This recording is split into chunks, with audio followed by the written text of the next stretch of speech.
Africa just sent another message to the world. And this one is impossible to ignore.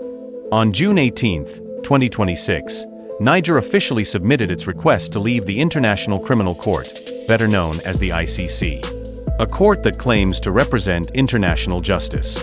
A court that many African leaders say has spent years policing Africa, while some of the world's most powerful nations remain comfortably outside its reach. Think about that for a moment. The United States is not a member. Russia is not a member. China is not a member. Israel is not a member. Yet African countries have repeatedly found themselves under the microscope. Coincidence? Or evidence of a system many Africans increasingly no longer trust?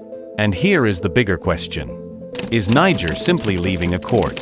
Or is Africa witnessing the collapse of an old political order? Stay with me because this story is much bigger than Niger. This is about sovereignty. This is about power. And this is about who gets to define justice in Africa.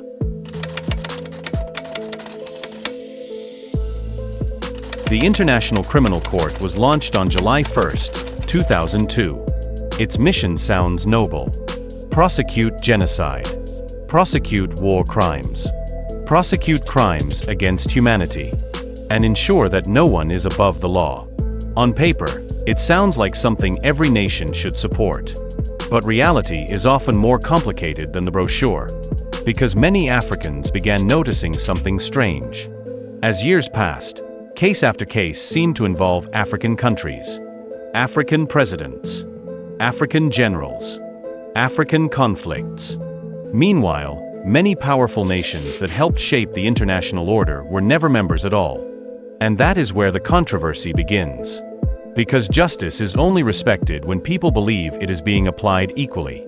And many Africans stopped believing that long ago. Let me ask you something. Can a court truly be international if some of the world's most powerful countries never joined it? That question has echoed across Africa for years. And the answer depends on who you ask. Supporters of the ICC say justice should not be abandoned simply because some nations refuse to participate. Critics respond with a different question. Why does accountability seem to fall hardest on countries with the least global influence? That frustration has grown stronger across Africa. Especially among younger generations who increasingly view global institutions through the lens of history.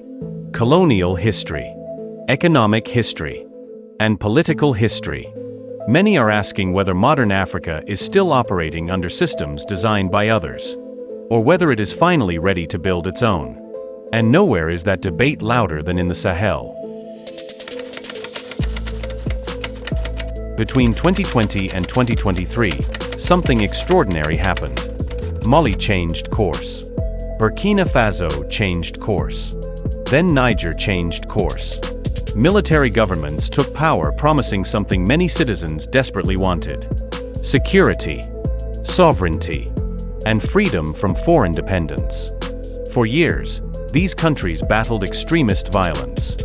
For years, foreign missions promised solutions. For years, ordinary people waited for results. But many citizens felt the situation remained unchanged. And eventually, patience ran out. Across the Sahel, a new political language emerged. Control our resources. Control our security. Control our future. And increasingly, control our institutions. That message resonated far beyond government buildings. It spread through villages, through cities, through social media, and through a generation that believes Africa must stop asking permission to determine its own destiny. September 2023.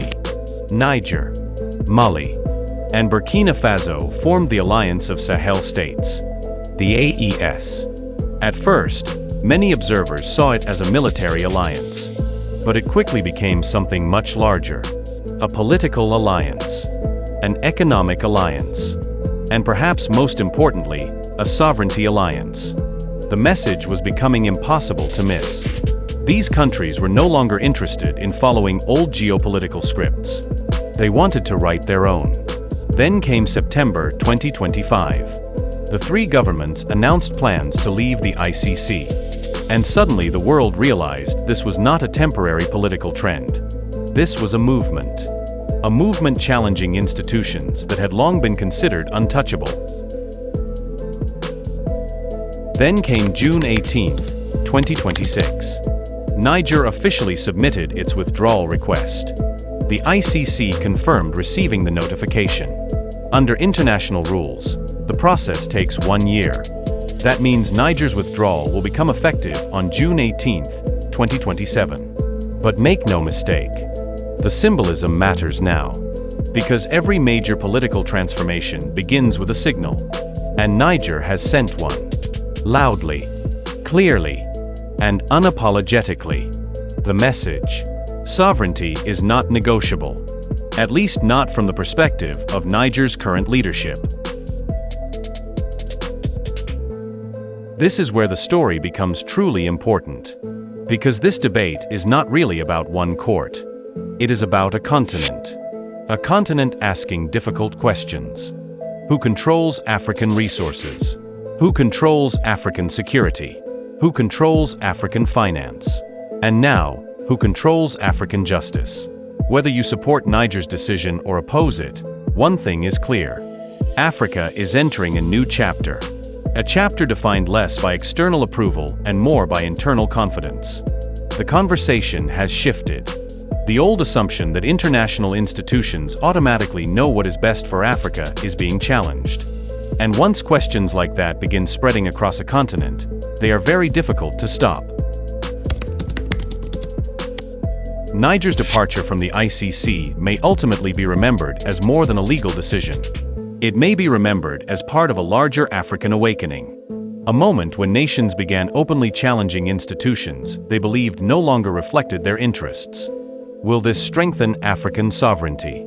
Or will it create new challenges for accountability and justice? That debate is far from over. But one fact is undeniable. The political winds are shifting. The Sahel is changing. Africa is changing. And the rest of the world is paying attention.